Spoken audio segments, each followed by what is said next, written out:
Aeroporto de Richmond, Virgínia. Um Boeing 737 prepara-se para aterrissar. De repente, ele se inclina sem controle. 51 pessoas podem estar prestes a morrer. Nós ficamos segurando firme no manche, mas ficamos muito tensos.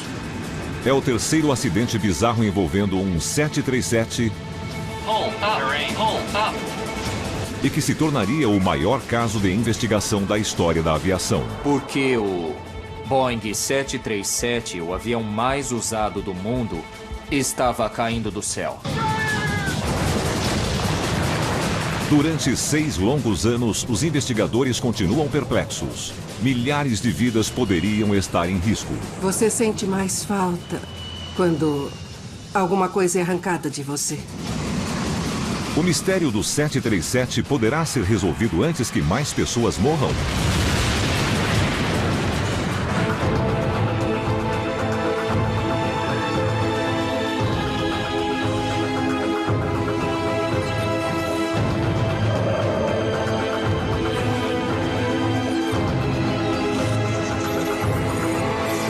Catástrofes aéreas. O mistério do 737.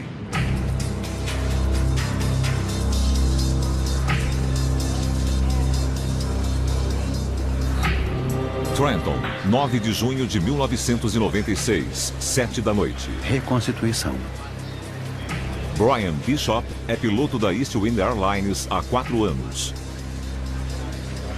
Aquela era a noite perfeita para voar e a última em que eu esperaria ter algum atraso ou problema. A tripulação foi escalada para voar até Richmond, na Virgínia.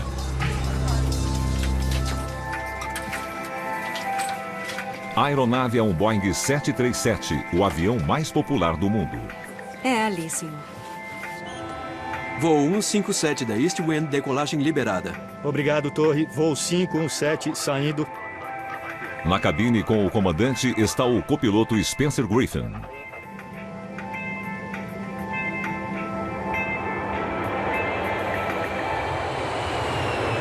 Quando a noite cai, o avião ganha os céus, assim como milhares de 737s fazem diariamente.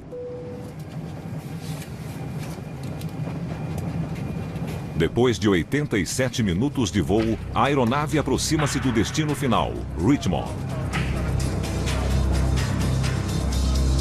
Quer uma bebida, senhor?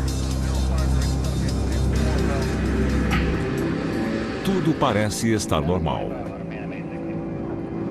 Os ventos estavam calmos. O céu estava limpo, com muita visibilidade. Quando o avião se aproxima de Richmond, a tripulação prepara os passageiros para a aterrissagem.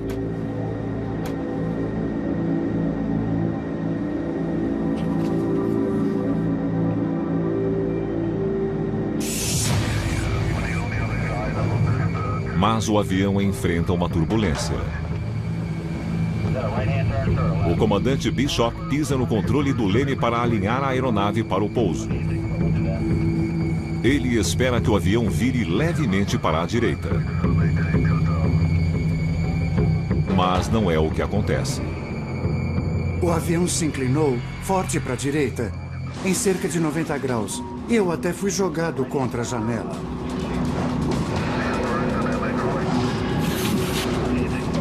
O avião vira muito além do que Bishop comandou. Está quase ficando de barriga para cima. O comandante tenta corrigi-lo, mas os controles não respondem. O pedal até se movia, mas estava muito duro e só descia uns 2 centímetros. Eu senti que o pedal travou e praticamente não tinha força para empurrá-lo mais. O avião está sem controle e girando catastroficamente em direção ao solo. Fiquei muito nervoso e fiquei segurando firme. Eu segurei firme e fiz o que precisava ser feito.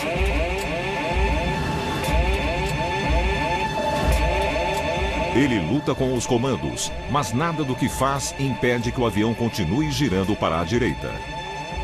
Brian sabe que está a poucos instantes de um impacto.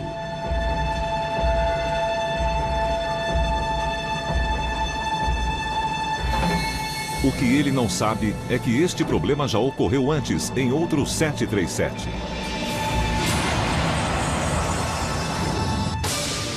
3 de março de 1991, voo 585.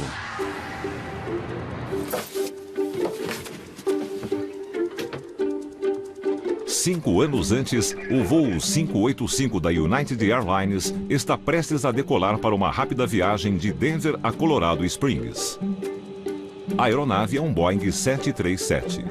Os aviões modernos são comandados por uma dupla. Pelo piloto que comanda e pelo piloto que monitora ou que não voa. E as tarefas são trocadas pelo comandante e pelo copiloto, geralmente a cada trecho viajado. O avião será comandado pela copiloto Tricia Iveson. Ela é uma das primeiras mulheres a voar pela United Airlines. Era a primeira viagem do dia. O comandante estava de bom humor e ansioso para chegar em casa. Ele tinha planos para aquela noite e ia tirar férias de 2 semanas.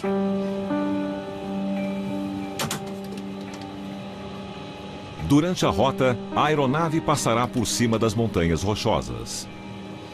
585, liberado para decolagem. Como aquele voo era muito curto, o gravador da cabine de comando, que grava no mínimo meia hora, gravou toda a conversa antes da decolagem. E o tempo todo, a tripulação foi sempre muito profissional. Sabemos que o comandante realizou um teste dos controles de voo, especificamente dos pedais do leme. Ele é obrigado a testar se os pedais estão funcionando bem, e ele testou. Está no gravador da cabine. Terrenos montanhosos costumam criar turbulência no ar. Os 25 passageiros a bordo já esperam alguma trepidação na viagem. Senhoras e senhores, se voam sempre por essa rota, sabem que podemos pegar um pouco de turbulência, mesmo com tempo bom como hoje. Na cabine de comando, o clima é descontraído. Nada é estranho para o comandante. Ele falou sobre o clima, conversaram sobre turbulência e falaram sobre como iam se preparar para o pouso. Senhoras e senhores, estamos em altitude de cruzeiro a 11 mil metros. E agora temos uma vista fantástica das montanhas rochosas nas janelas à direita da aeronave.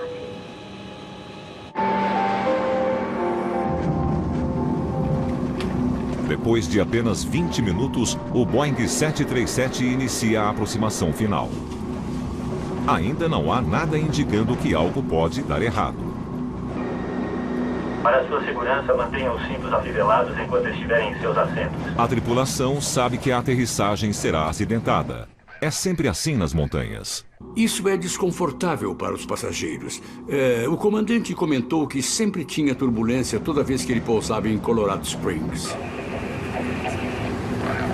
O copiloto sugeriu que o avião fosse acelerado para ficar mais estável na turbulência. Concordo. Mais 20 por hora. O pouso vai ser difícil, mas deve ser manejável. Pista 30 livre para pouso. Quando se aproximaram da pista, viram que estava ventando. A velocidade do avião aumentava e diminuía. A altitude também variava por causa dos ventos, e eles tentaram ajustar. O avião é sacudido pelas correntes de ar. Os pilotos ajustam os controles. Começando a descer e se aproximando da pista 30. United 585.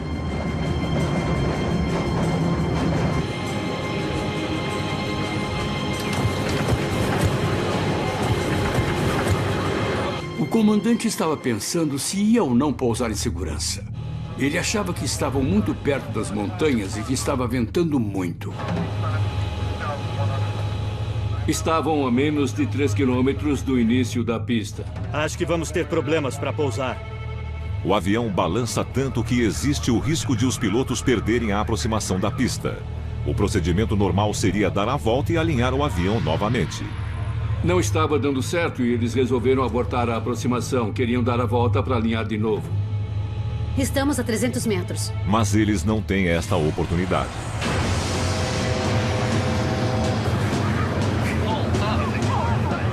Sem aviso, a aeronave começa a girar. O avião inclina-se violentamente para a direita. Está muito baixo.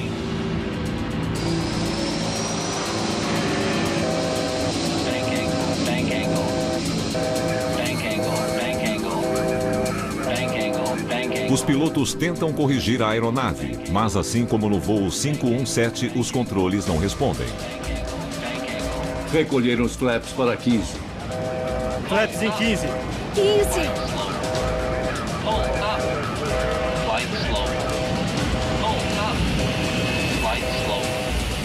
Começaram a aumentar a potência e recolher os flaps. Mas nenhum comando faz alguma diferença. Conforme continua a se inclinar, o avião vai em direção ao solo. Eles não tiveram muito tempo, só 6 segundos. Antes de o avião bater no chão.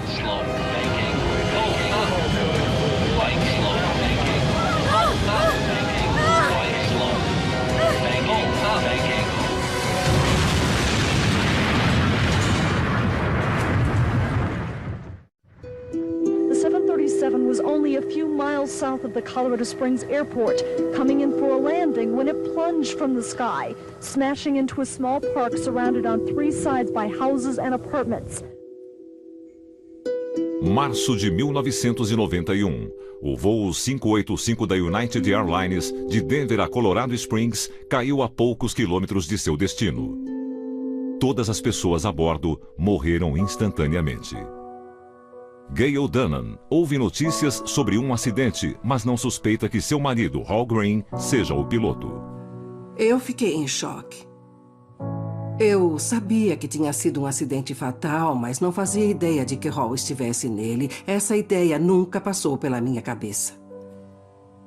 Suas asas de piloto ficaram amassadas devido ao impacto da queda. Eu fiquei em choque. Eu achei que quedas de avião fossem muito raras, que fossem um ato de Deus. Investigadores são chamados ao local do acidente com urgência. Greg Phillips é o responsável. Existe uma grande responsabilidade para acertar em uma investigação de acidente aéreo. É uma questão de vida ou morte ou potencial para vida e morte. A esta altura, ele sabe apenas que o avião era um Boeing 737, a aeronave mais usada no mundo. Se um avião tão popular tem uma falha, é ainda mais crucial que a investigação acerte de primeira. Um dos maiores medos que temos como investigadores de acidentes aéreos é que a investigação pela qual somos responsáveis encontre um erro, que os fabricantes consertem, que a agência de aviação mande consertar. Mas que esse não tenha sido o problema. Não há melhora nenhuma na segurança se mandarmos consertar uma coisa que não estava quebrada. A pior coisa é a peça defeituosa continuar com defeito e não descobrirmos o que causou o acidente e o que precisa ser reparado. E a maioria dos acidentes é muito complexa. Normalmente eles são uma série de eventos que acontecem em um certo momento e fazem as coisas darem errado. Quando a equipe examina os dados, um tema parece se destacar: a turbulência do vento. Quando há muito vento, como aconteceu naquele dia em Colorado Springs, quando o United 585 se aproximou da pista, há muita turbulência.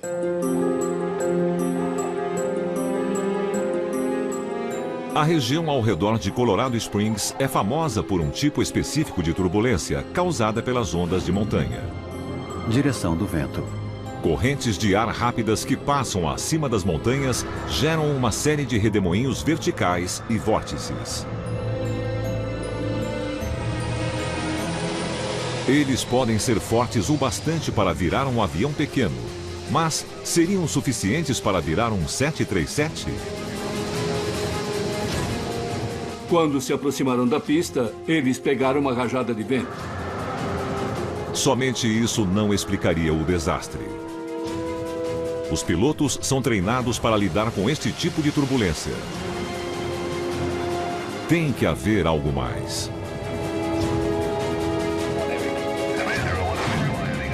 Os pilotos cometem erros. É humano cometer erros. Enquanto as pessoas estiverem envolvidas em coisas como pilotar, fazer manutenção ou dirigir carros, ainda não existe nenhum humano perfeito.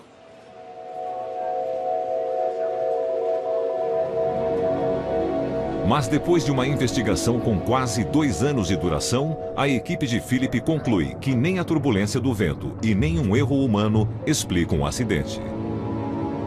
A queda do voo 585 continua um mistério. There is no obvious fault that caused the airplane to behave in the manner it did. We really have a mysterious anomaly.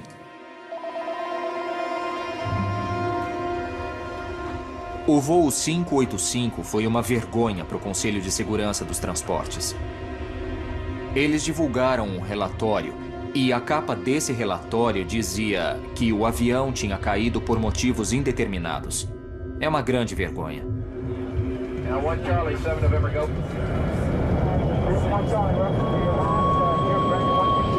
Durante os anos seguintes, o Boeing 737 continuou sendo a aeronave mais popular do mundo. O mistério do voo 585 foi silenciosamente arquivado. Mas os parentes das vítimas ainda tentam entender o que aconteceu. Os momentos em que mais sinto falta do Hall são as festas de formatura, são os casamentos. Ele não pôde ver o nascimento do neto, da neta. Isso realmente mudou meu ponto de vista e eu fiquei muito mais consciente sobre acidentes de avião e as suas causas. A maior preocupação é que sem uma causa definitiva, ninguém pode ter certeza de que não há algo muito errado com o avião de passageiros mais popular do mundo. Pode haver outra catástrofe esperando para acontecer. 9 de junho de 1996, voo 517. 1996. 5 anos depois, outro 737, o voo 517 da East Wind Airlines, gira sem controle sobre Richmond, na Virgínia.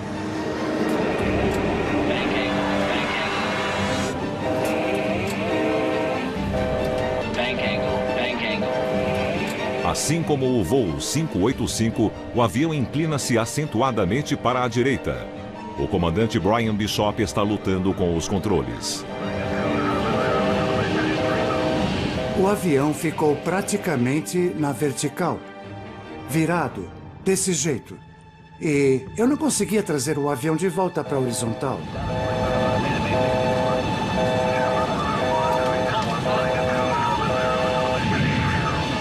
Bishop e o copiloto Spencer Griffin conseguem estabilizar a aeronave, mas ainda não conseguem pilotá-la. Eu consegui desvirar o avião, mas não estava conseguindo controlá-lo. No momento em que se percebe um problema, a única vontade que se tem a essa altura é encontrar uma saída. O voo 517 apresenta exatamente o mesmo defeito do voo 585 e corre um grande risco de ter o mesmo destino. Eu liguei para a comissária de bordo e disse que tínhamos uma emergência e pedi que sentassem e apertassem os cintos.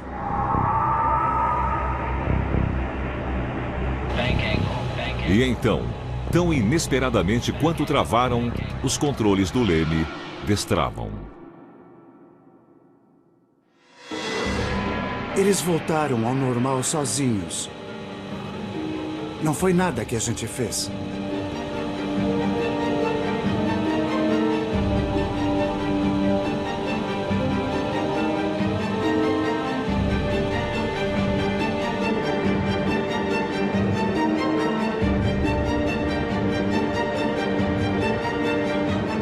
E enquanto Bishop tenta compreender a situação, o controle trava novamente. O avião fez aquilo de novo, do nada. Naquela hora a gente estava lutando para continuar voando. Coloquei mais potência no motor, mas não consegui virar o avião. A gente não tinha certeza se ia conseguir chegar ao aeroporto. Bishop conversa com seu copiloto, Spencer Griffin. Ele olhou para mim e perguntou: "Você consegue controlar o avião?" Eu disse: "Spencer, acho que não."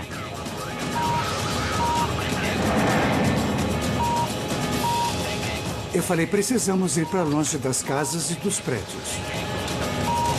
Enquanto o avião inclina-se sobre Richmond, os pilotos veem a cidade abaixo. Era noite e dava para ver as luzes. E ele, muito calmo, para minha surpresa, falou: "Ei, olha, aquele lugar está bom."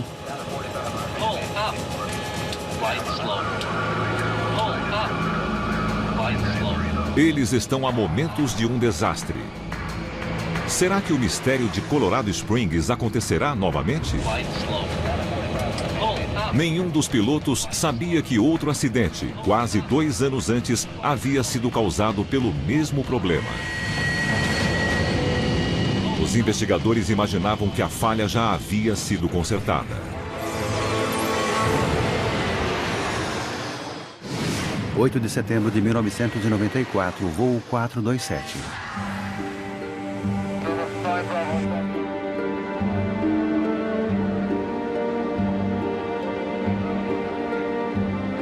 – 8 de setembro de 1994. Lee Weaver está em um voo de Chicago a Pittsburgh, voltando para casa e para sua esposa e filha.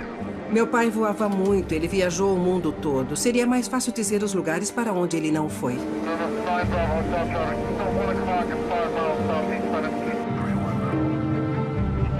Na cabine de comando, Peter Germano e Chuck Emmett. Há 127 passageiros a bordo. O voo US Air 427 também é feito em um 737. A aproximação de Pittsburgh foi normal. Tudo foi rotineiro. O avião estava em piloto automático. Não me deram informação de conexão nem nada. Sabe para qual portão a gente vai? Ainda não. Voo 427, reduza a velocidade a 390 por hora. Mantenha FL 100. Sempre pedem para reduzir muito aqui. Conforme o avião se aproxima de Pittsburgh, a torre de controle aéreo pede para que ele se junte a uma fila que aguarda para pousar.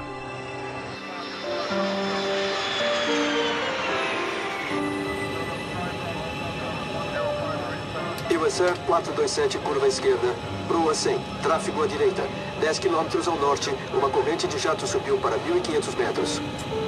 Virando proa 100, US Air 427. Os pilotos reduzem a velocidade a 350 km por hora, o mais lento que o 737 é capaz de voar sem entrar em stall. Eles configuraram o avião, ajustaram os slats e os flaps para poderem voar em segurança à velocidade de 350 por hora.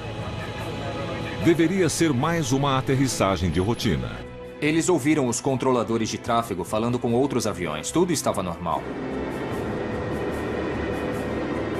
Ouvi meu irmão dizer que ele conseguia imaginar meu pai fechando a mesinha do assento, guardando sua pasta, mastigando o último pedaço de gelo do copo.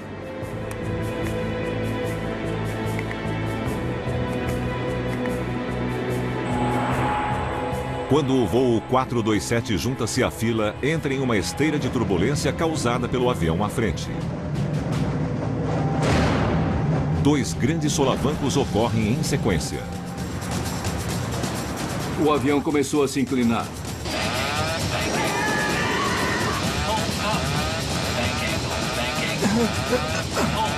O copiloto Emmett tentou impedir.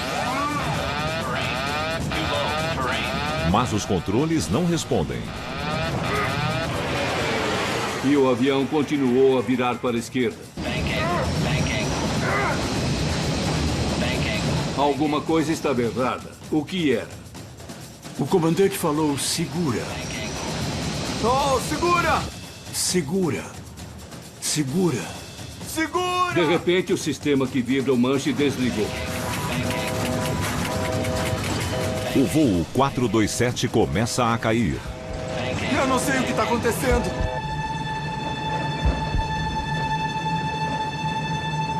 Lee Weaver está no assento 32A. Eu imagino que ele estivesse pensando na esposa, nos filhos, nos netos. Quem quer que estivesse ao lado dele, ele deve ter tentado ajudar.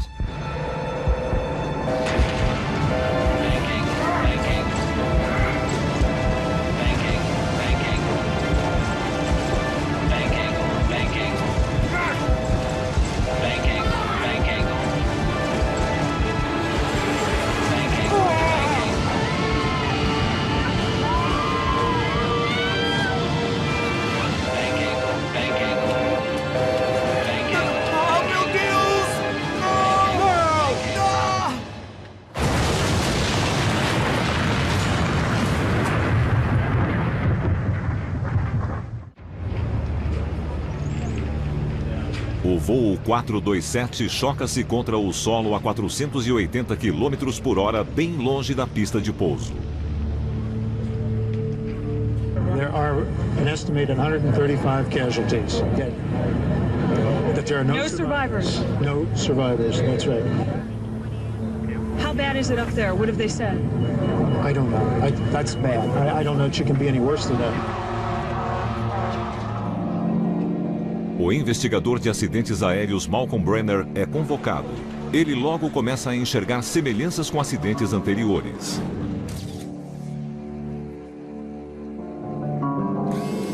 As pessoas começaram a lembrar de Colorado Springs e, numa análise fria, esse foi outro 737 que começou a se inclinar e acabou não se recuperando. Brenner recebe a ajuda de outros 2 investigadores.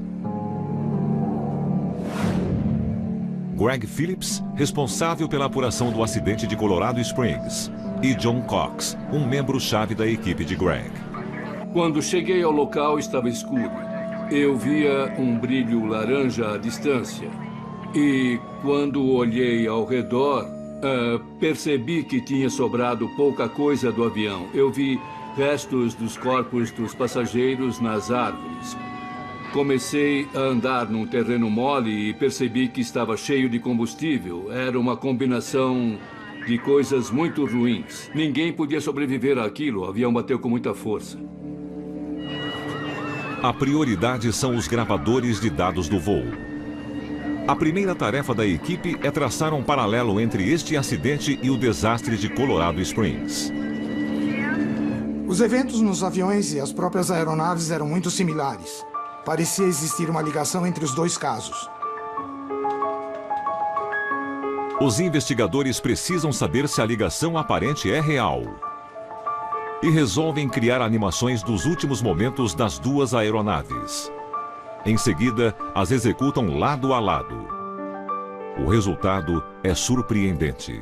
Os últimos momentos não são apenas similares, são idênticos. Realmente pensamos que tínhamos encontrado algo que teria afetado o S-427 e o United 585. Repentinamente, a investigação ganha mais urgência. Há mais de 1.000 737s voando regularmente.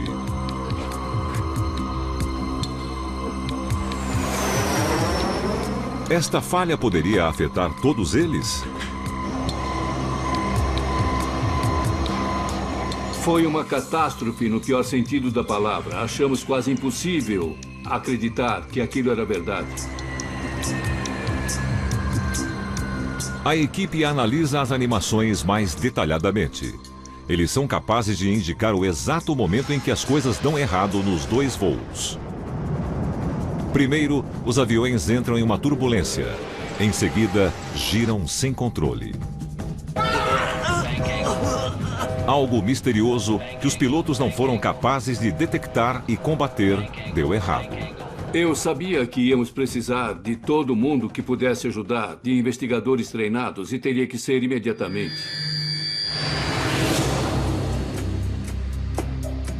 Há uma fonte de evidências nova e importante para avaliar na queda do voo 427. Desde o acidente de Colorado Springs, 3 anos antes, os gravadores de dados haviam ficado mais sofisticados. A caixa preta do voo 427 mostra exatamente como cada controle do avião se comportou durante o momento fatal. Um registro em especial chama a atenção para o leme do voo 427, que estava emperrado à direita no ponto mais extremo possível. Isso faria a aeronave virar e girar loucamente. Para corrigir o problema, o piloto teria que pisar no pedal na direção oposta. Mas isso parece não ter acontecido. Por quê?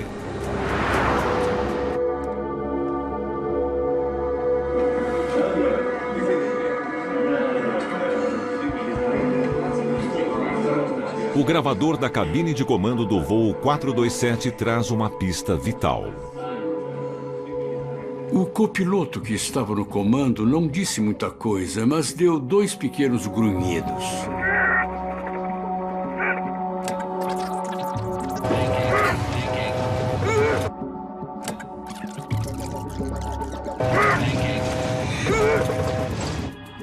comandos são incomuns num gravador de voz. Os controles são projetados para que ninguém precise brigar com eles. Os grunhidos acabaram sendo a maior evidência que encontramos. Brenner sincroniza os dados para descobrir como a aeronave estava agindo no momento dos grunhidos. Eles aparecem no exato momento em que o leme vira.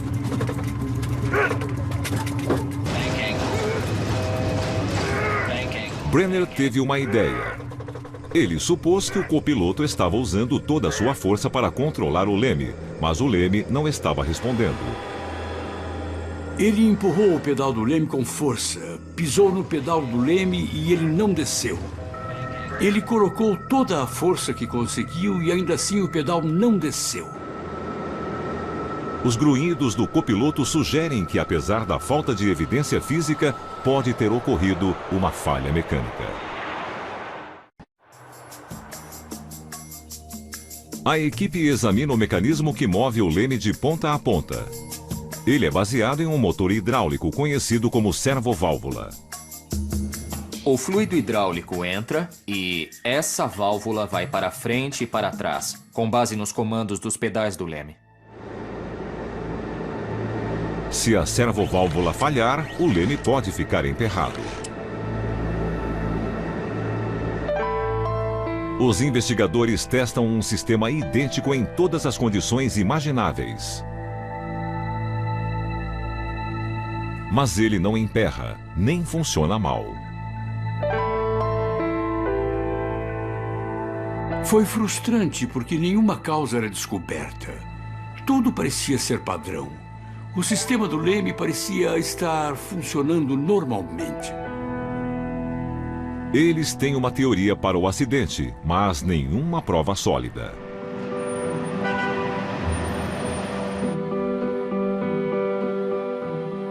Com a suspeita de que o leme pode ter emperrado, solicita-se que a Boeing atualize o sistema de servoválvula de todos os 737s. A agência de aviação decidiu que não seria necessário tirar os aviões do ar, mas que eles precisariam de alguns ajustes. Se a servoválvula for mesmo o problema, as inclinações inesperadas não devem mais ocorrer. Mas não é o que acontece. 9 de junho de 1996, voo 517. 2 anos depois, nos céus de Richmond, na Virgínia, o voo 517 da East Wind Airlines parece ter se deparado com o mesmo problema. Apesar do ajuste na servoválvula, o leme trava e o comandante Brian Bishop não consegue soltá-lo, não importa o que faça. Outro 737 está virando sem controle. É uma emergência. Bishop teme por sua vida e pelas vidas de seus 48 passageiros. Nesse momento você entra em modo de sobrevivência. Não, você não vai fazer isso comigo. Você está muito ocupado para ter medo nessa hora. Eu vou pousar esse avião.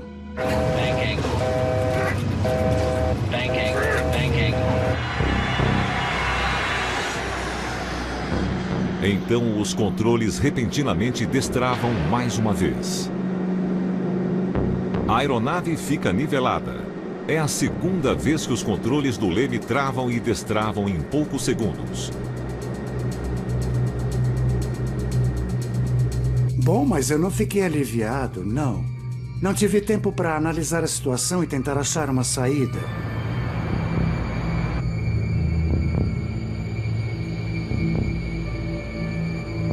O copiloto perguntou se eu conseguia controlar o avião. Eu disse que não sabia, que não tinha certeza.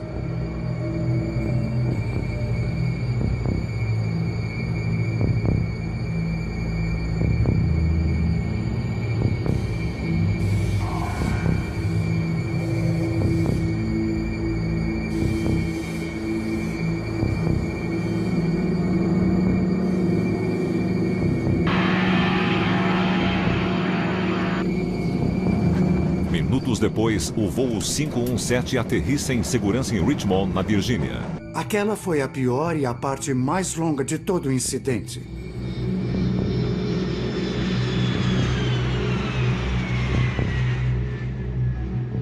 O voo escapou por muito pouco.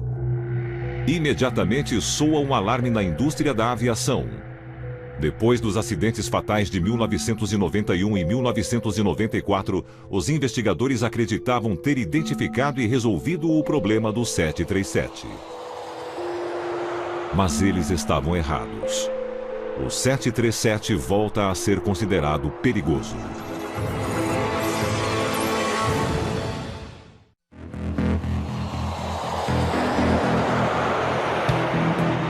Richmond, Virgínia. O voo 517 que partiu de Trenton escapou por pouco de um acidente. 2 vezes, enquanto o avião descia, os controles do leme travaram e a aeronave inclinou-se para a direita. A investigação do motivo da pane começa imediatamente. Na manhã seguinte, eu recebi uma ligação do Conselho Nacional de Segurança dos Transportes que me chocou. Eu não estava pronto para aquilo. Mas eu entendi, conversando com o conselho, que eles estavam relacionando essa pane aos acidentes da United e da US Air. Aí eu vi que era muito importante. Para os investigadores, parece se tratar de uma boa oportunidade para descobrir o que há de errado. Assim que o voo 517 terminou e o avião pousou em Richmond, tínhamos a tripulação, tínhamos a unidade de controle do leme para testar e as informações do gravador de dados. Era o evento que nós procurávamos há vários anos. O pouso de emergência do voo 517 levanta uma questão. Por que a aeronave se salvou enquanto as outras não conseguiram? Havia uma diferença crucial: velocidade. Tanto no voo de Colorado Springs quanto no de Pittsburgh, a torre solicitou que os pilotos reduzissem a velocidade para pousar. Sempre pedem para reduzir muito aqui. Foi então que as aeronaves começaram a virar sem controle. No caso do leme, ele controla a guinada à direita e à esquerda. Esse movimento afeta a asa e gera a inclinação como efeito secundário.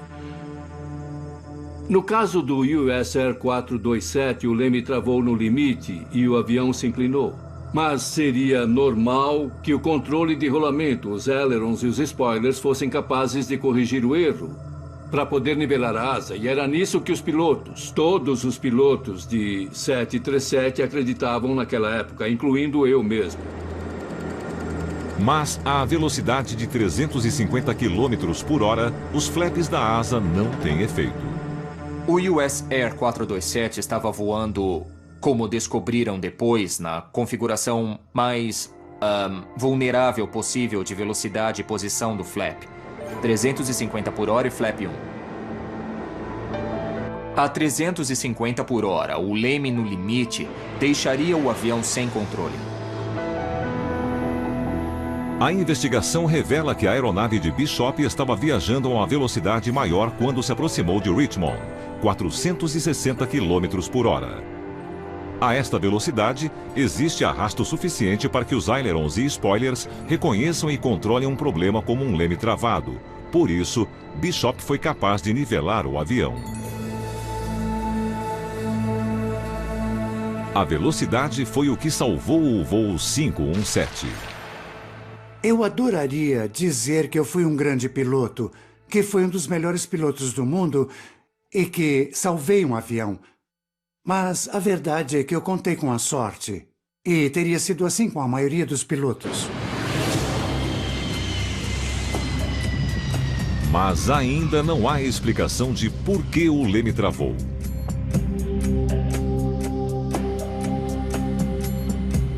Durante vários anos, os investigadores não tiveram sucesso. Nada do que fizessem parecia reproduzir a falha mecânica. O mistério da servoválvula do 737 transformou-se em uma das investigações mais longas da história dos acidentes aéreos dos Estados Unidos. Até que, após milhares de testes, eles tentam algo novo: e simulam o que aconteceria com a servoválvula se ela passasse por extremos de calor e frio. Nós super-resfriamos a unidade de controle do leme e depois nós inserimos um fluido bem quente nela. Fizemos isso com base no fato de que quando o avião voa, a unidade é resfriada. E se houver um superaquecimento em um sistema hidráulico, algum fluido quente pode vazar. Eles simulam um leme movendo-se de lado a lado. E estavam ouvindo um clique e um ruído. Clique e ruído. Era o barulho da válvula na simulação, indo para a esquerda e para a direita. Clique, ruído. Clique. Finalmente, algo acontece. E aí ela congelou e travou. Era o que eles não foram capazes de encontrar por 3 anos. Os testes revelam que, em condições bastante incomuns, quando um fluido hidráulico quente entra em contato com o metal frio da servoválvula, esta servoválvula que controla o leme trava. Depois, quando as condições mudam, ela destrava. Foi meio sem explicação, porque quando o leme travou, não houve necessariamente um barulho ou qualquer outra coisa no metal que indicasse o que aconteceu. Da mesma forma, não havia evidência de uma contaminação grave no fluido hidráulico. Os investigadores encontram uma falha mecânica que não deixa rastros. Era a revelação que eles estavam procurando. A descoberta foi que ficamos sabendo que um travamento pode acontecer e não deixar marcas. Esse foi um caso não resolvido por anos e realmente foi o maior mistério da aviação.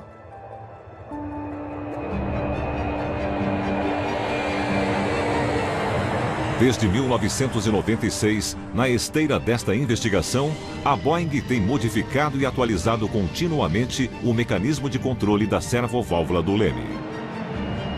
Desde que Brian Bishop escapou de um acidente nos céus da Virgínia, outros 3.500 737s tomaram os ares.